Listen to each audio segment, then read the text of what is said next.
Bien, ¿todo bien? Muy bien, y con la esperanza de que este cambio en la medida del kilogramo nos beneficie. Yo no sé si ahora hay que aprenderse esta fórmula para ir a comprar un kilo de tomates. Aparentemente va a estar afectando en cosas un poco más micro, ¿no? Totalmente, totalmente. Ya nos Te mando enteraremos un más a beso. fondo. Gracias, Malena. Chau, Buena tarde chau. para ti. Bienvenidos todos en este día bastante particular, un 20 de mayo que consagra la marcha número 24, desde aquel 96 fue la primera, ¿no? Vamos a estar hablando de eso en instantes nada más. Pero antes, y en el marco de lo que se llama el mes, el mayo amarillo, todo lo que tiene que ver con la prevención de los accidentes de tránsito, de la siniestralidad en el tránsito, vamos a abocarnos en esta primera parte del programa a lo que fue un capítulo tristísimo, un accidente tristísimo que tuvo lugar este sábado en la ruta 67, pero la miro y le pregunto a Vero Morelli porque en realidad nos enteramos incluso antes que las noticias porque, bueno, tenemos nuestro propio grupo de WhatsApp, obviamente, y justo fue de las personas que, poco menos que te tocó estar en el momento, en el lugar. Eso no sé si les ha pasado a más de uno, es terrible, ¿no? La impotencia. Vero, ¿qué fue lo que pasó? ¿Qué fue lo que viste? Bueno, el accidente en sí yo no lo vi, digo, llegamos con otros papás que veníamos de una actividad, salíamos de Las Piedras, esto sucedió a unos 3 kilómetros rumbo a Sauce, digamos, pero más cerca de Las Piedras. Veíamos que, bueno, 1 o 2 autos se detuvieron en el camino, hicimos lo mismo, no había policía, no había caminera, no había nada, y empezamos a ver qué pasaba. Y bueno, concretamente cuando nos bajamos encontramos el accidente de la moto. El caballo ya no estaba, una moto colisionó con un caballo y había 2 jóvenes, 2 mujeres muy jóvenes tiradas en el suelo y un bebé de 7 meses. Y bueno, y los que estábamos allí tratando de hacer lo posible y también lo imposible por asistirlos. Algunas personas con más conocimiento, otras, como es mi caso, con muy poco sobre el tema de médico, pero Sí, tratábamos qué hacer de o no hacer en conversar ese momento, sí. con la joven de 18 años que en ese momento estaba consciente, la que conducía la moto de 23 estaba muy delicada, y había una señora que estaba tratando de asistir al bebé, y allí pasamos unos cuantos minutos. Bien, los minutos, ¿no? Porque Bueno, uno está tiene la difícil a veces sensación ahí que precisar son los horas. minutos porque, entre otras cosas, yo les contaba aquí a los compañeros que quedó el celular en el auto y uno baja y está en una situación con todos los que estábamos compartiendo que no contábamos los minutos, ¿no? Pero pasó por lo menos 15 minutos seguro hasta que la señora que estaba asistiendo al bebé decide, en la desesperación, lo sube a su auto particular y se lo lleva a un centro asistencial. Se subió al auto gritándonos un teléfono porque nosotros no sabíamos quién era, estas personas no tenían familiares allí en el lugar. Bueno, anotamos ese teléfono como pudimos y seguimos con las otras muchachas que estaban allí. Pasaron otros tantos minutos hasta que vino la primera unidad móvil, una unidad de Las Piedras, que, bueno, cuando llegó al lugar se encontró con estas 2 chicas, politraumatizadas las 2, y que nos dijeron que no tenían los elementos para poder trasladarlas. Entonces, no tenían la tabla que necesitaban y algo más que ellos hablaban técnicamente, que a mí se me escapa ahora qué es. Pero bueno, el médico decía que no las moviéramos, que no las tocáramos, pero que ellos no las podían trasladar, que tenían que esperar a otra unidad. Y cuando consultábamos por qué se daba esa situación, se nos dijo que no era el día de guardia en ruta de esa emergencia móvil, que había que esperar a otra empresa, que era la que estaba de guardia porque se repartían la ruta 15 y 15. 15 días y 15 días. Ese fue el panorama que compartimos con el personal. El médico, digo, todos lo vimos en un estado casi de impotencia como el nuestro. Y eso pasó allí por lo menos 20, 30 minutos más. Estuvimos ahí hasta que llegó Policía Caminera. Bueno, Policía Caminera directamente nos saca del lugar a quienes estábamos allí. Y yo traté de regresar a mi casa. En el camino, rumbo a mi casa, a unos 10 kilómetros, me encuentro con una ambulancia de una empresa que era la que ellos citaban, que tenía que haber estado en el lugar. Ellos salían de un domicilio particular, tranquilos. O sea, no estaban al tanto de que tenían... Paro en la ruta y crucé y les dije, bueno, hay esta situación. Y la respuesta fue, pero nosotros ese kilómetro no lo cubrimos. No tenemos jurisdicción allí. Bueno. Pero ustedes no saben...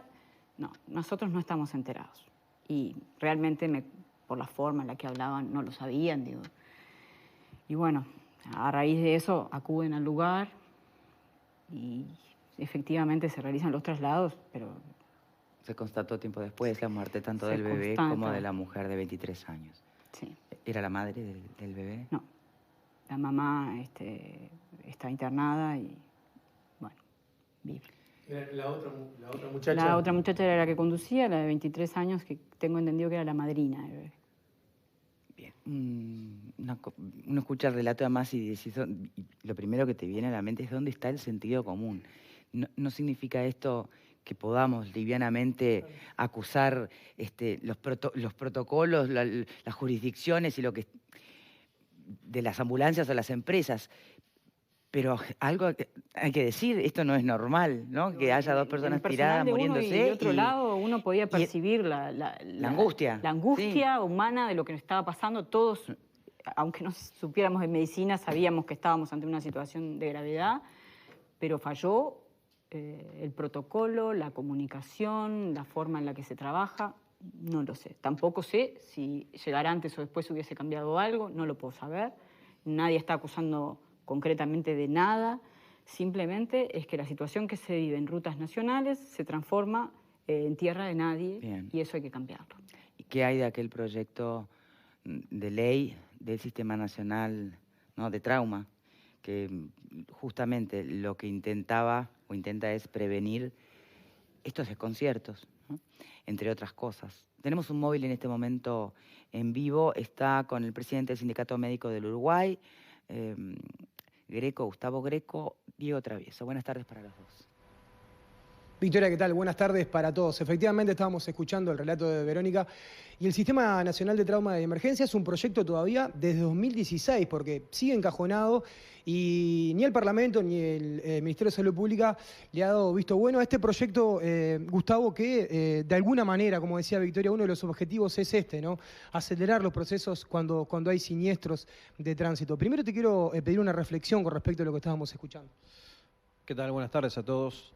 Y a todas en el estudio y a la audiencia. Sí, la reflexión es espantoso que esto ocurra. Conmueve el relato solamente de escucharlo. Quienes estamos en la salud sabemos que estas cosas ocurren y lamentablemente ocurren y con mucha frecuencia.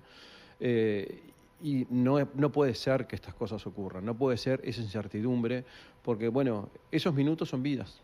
Esos minutos son vidas. Cuando miramos lo que ocurre con las estadísticas que presenta la UNACEF, con esos 528 muertos que tuvimos desgraciadamente en 2018, y cuando pensamos que hay casi un 60% que mueren en la escena, y bueno, es esto, ¿no? Digo, si realmente tuviéramos un sistema nacional de asistencia al trauma organizado, protocolizado, donde claramente estuvieran establecidas las responsabilidades de quién tiene que salir a asistir en el kilómetro que sea, donde no se pierdan esos minutos que valen oro y que tanto angustian, pero que, digo, realmente en términos técnicos es vida, ¿ah? Porque se juega ahí. Se estima que se podrían abatir entre un 20 y un 30% las muertes. Y cuando decimos entre un 20 y un 30% estamos hablando de más de 100 uruguayos, 100, 110 uruguayos que podrían sobrevivir. No sé en este caso en particular, es muy difícil saberlo, pero pensémoslo conceptualmente y en lo que puede estar pasando con cualquiera de nosotros o un familiar de nosotros o cualquier persona que esté en este momento circulando en alguna ruta del país y que le pase algo así. ¿Quién va? ¿Quién tiene la responsabilidad? ¿Cuál es la jurisdicción? ¿Cuál es el alcance?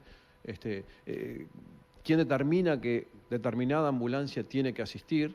Ambulancias que están haciendo llamados. En fin, son cosas que realmente los uruguayos nos merecemos una respuesta de las autoridades porque es más aplicar el sentido común que otra cosa en este momento. Victoria, te escuchamos. Sí, después me gustaría así profundizar un poco más en el alcance de la ley, del proyecto de ley del Sistema Nacional de Trauma y Emergencia y por qué está en un cajón. Pero antes de llegar ahí, usted mismo, Greco, plantea el tema del sentido común. ¿Qué pasaría hoy si una ambulancia, cualquiera sea la empresa, como en este caso concreto, dijo, no es mi jurisdicción, entonces no puedo ir? ¿Qué prevalece ahí? Si lo único que hay es 2 personas que están muriendo y no hay nadie a la redonda, el no puedo ir. Tiene que prevalecer. ¿Tiene una sanción si va a salvar la vida? Es lo que no termino de entender, de sentido común nomás, ¿eh? Tiene que prevalecer la vida. El mayor bien a preservar es la vida, y cuando estamos en una situación de emergencia real, en el cual hay una toma de conocimiento por parte de personal médico o de personal que trabaja en la salud y que tiene posibilidades de tener un gesto que ayude a salvar la vida, eso es lo que tiene que primar.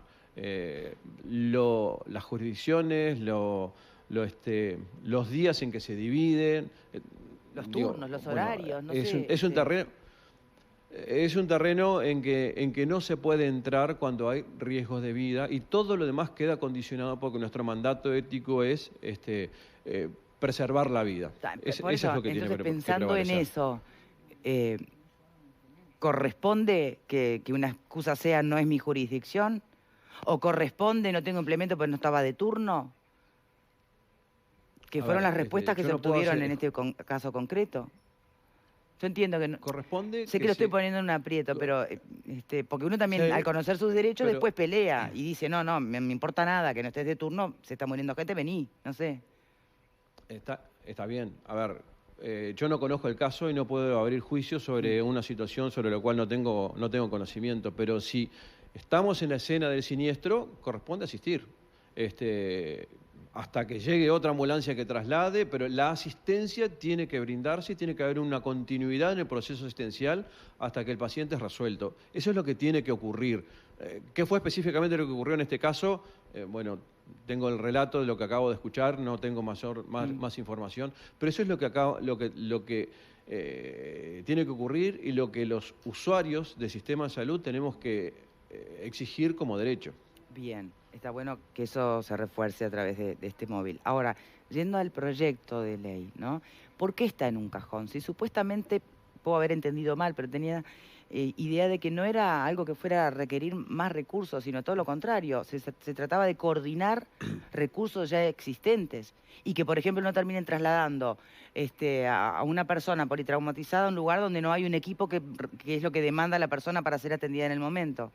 Y sean kilómetros para acá y kilómetros para allá. Es así. A punto de partida de este ejemplo podemos esbozar cómo debería funcionar. Cuando se produce una situación como la que lamentablemente nos ocupa ahora, sí, tiene que avisarse a una central, eso es lo que se establece, para que la unidad de emergencia móvil que esté asignada a ese lugar salga a ver y esté disponible para asistir esa emergencia real. Hoy lo que tenemos es que de los más de 40 prestadores de empresas de ambulancia públicos y privadas que tenemos en el país, compatibilizan la actividad de lo que es las asistencias no urgentes con las emergencias, ¿no? Entonces, es muy difícil sostener una estructura solo para emergencias. Bueno, eso tiene que ser responsabilidad del Estado y del sistema, asegurar la cobertura de emergencia real en este tipo de situaciones. No puede ser un terreno de nadie donde no se sepa quién va a asistir. Eso es lo que tenemos que exigir al Estado, y eso es lo que nosotros hemos planteado en el proyecto de ley, que obviamente es utilizar la capacidad instalada y los recursos ya existentes, darle un sentido, asignarle una financiación a esa estructura y, de la mano de esto, establecer claramente cuáles son los lugares a donde se tiene que derivar un paciente, porque como tú bien dijiste, no es lo mismo derivar a la primera policlínica que tengo cerca porque ahí hay un médico y de repente está en pésimas condiciones de infraestructura como para resolver una situación con un politraumatizado grave. Entonces esa no es la lógica del traslado. Hay que ir a un lugar con capacidad resolutiva para asistir a ese paciente en esa situación concreta. Bien, pero justamente, todo esto, obviamente... Las estructuras ya están, es cuestión de sentarse a coordinarlas. Es así. Todo esto está planteado en un proyecto de ley. que es una propuesta que obviamente merece y amerita una discusión, Sí. porque hay muchos implicados en esta situación, pero esta es responsabilidad del Poder Ejecutivo en este momento. Esto está fue llevado al despacho del señor ministro en su momento, fuimos con el doctor Trochansky en aquella época. Él era presidente en aquella época, mira. Julio Trochansky. Y sí, y que es uno de los autores ¿Y por qué descansa proyecto tan junto con plácidamente este UNACEF. proyecto? No es una pregunta que yo te pueda responder. Nosotros hemos exigido, hemos pedido, hemos exigido, públicamente lo hemos manifestado, hemos confrontado en que esta situación merece una respuesta urgente, que los tiempos políticos del país no pueden marcar este tipo de situaciones, que las vidas no esperan por los tiempos políticos, que está todo ahí para trabajarlo, que la voluntad nuestra y de todos quienes están para trabajarlo.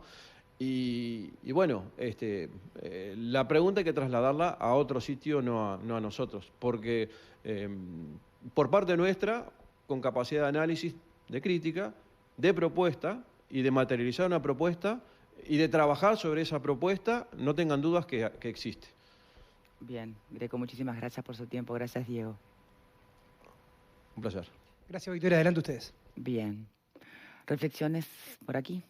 Hay que hablar de Pepe. estos temas porque se están llevando la vida de nuestros niños, nuestros adolescentes y nuestros jóvenes. Es un fenómeno que impacta en todo el mundo, particularmente en América Latina, por su mala red vial, por la motorización, por la cantidad de motos fundamentalmente que hay en territorio sudamericano básicamente. Pero Uruguay tiene un número muy alto para su población. Greco decía 528 muertos. Estos derivan de los más de 25.000 afectados por lesiones. Hoy, lunes 20 de mayo, 72 uruguayos van a sufrir las secuelas de accidentes de tránsito. Si mantenemos las cifras oficiales, y no hay nada que indique que estas no se mantengan, presentadas por la UNACEF cerrado el año 2018. De allí derivan, lamentablemente, una cantidad de muertos. Un 2% de esos 25.000, por eso esos 528. Y de esos 528 hay 9 niños de entre 0 y 4 años que mueren por año aquí en Uruguay. Y la principal causa de muerte, según Naciones Unidas, en niños y adolescentes entre 5 y 14 años de edad son los accidentes, los siniestros de tránsito. En Uruguay, entre 5 y 29 años hay una cifra muy alta, un porcentaje altísimo, que deriva en una muerte por siniestros de tránsito que no debería existir, pero Bien. ocurre. El otro extremo son mayores de 75 años. Me causó curiosidad la última vez que estuvimos hablando de este tema, la cantidad de muertos en Uruguay, y estuve repasando qué países tienen una cifra similar de muertos. Suecia, por ejemplo, tiene por año 510 muertos aproximadamente en accidentes de tránsito. La diferencia es que tiene casi 10 millones de habitantes contra los 3 millones y poco que somos aquí en Uruguay. Por lo tanto, triplica el número de habitantes, lo cual hace que el porcentaje en Uruguay sea altísimo. Y uno de los más altos de Sudamérica. Por acá, sí, L. Esto de las muertes por siniestros de tránsito es una epidemia en nuestro país y en muchos lugares del mundo, pero en nuestro país es una epidemia y hay que trabajar en este tema como tal, viéndolo desde ese lugar. Uruguay comenzó un periodo y se comprometió en el año 2010 con los objetivos de la Organización Mundial de Salud y la Organización Panamericana de la Salud en bajar a la mitad la cantidad de muertes por siniestros de tránsito. En los primeros años eso iba descendiendo y esa tendencia a la baja para lograr ese objetivo se mantenía. Desde el año 2016 esa tendencia se quebró y empezaron a subir las muertes en siniestros de tránsito nuevamente. Uruguay trabajó muy fuerte y muy duro al principio cuando se pone ese objetivo, porque en Uruguay no había una institucionalidad que trabajara sobre esto, no existía la UNACEF, no existían las campañas de prevención. Se trabajó muy fuerte sobre eso y se lograron resultados. Pero justamente lo que plantea Naciones Unidas en este caso es trabajar sobre 5 pilares, que uno es la institucionalidad, otro es la comunicación, bueno, así, y hay un quinto pilar que es la atención post-siniestro. Claro. Y en eso Uruguay no trabajó nunca, y por eso es lo que acaba de decir el Está- doctor Greco recién, está claro. que ese pilar de Naciones Unidas para poder abatir a la mitad las muertes en siniestros de tránsito en Claro. Uruguay nunca se trabajó. Vero, para cerrar esta primera parte. No sé, está muy complicado, no quisiera yo opinar hoy, simplemente el abrazo a esta familia, a los vecinos y un reconocimiento especial a la señora que todos vimos allí, que tomó una decisión que no es fácil, que es haber trasladado al bebé. No me pude comunicar con ella porque se ve que en la locura el teléfono que anotamos, entre otras cosas, no estaba correcto. Así que si nos está viendo, bueno, creo que aplaudir solamente su compromiso. Sí, sin duda. Vamos a hacer la primera pausa entonces y ya regresamos.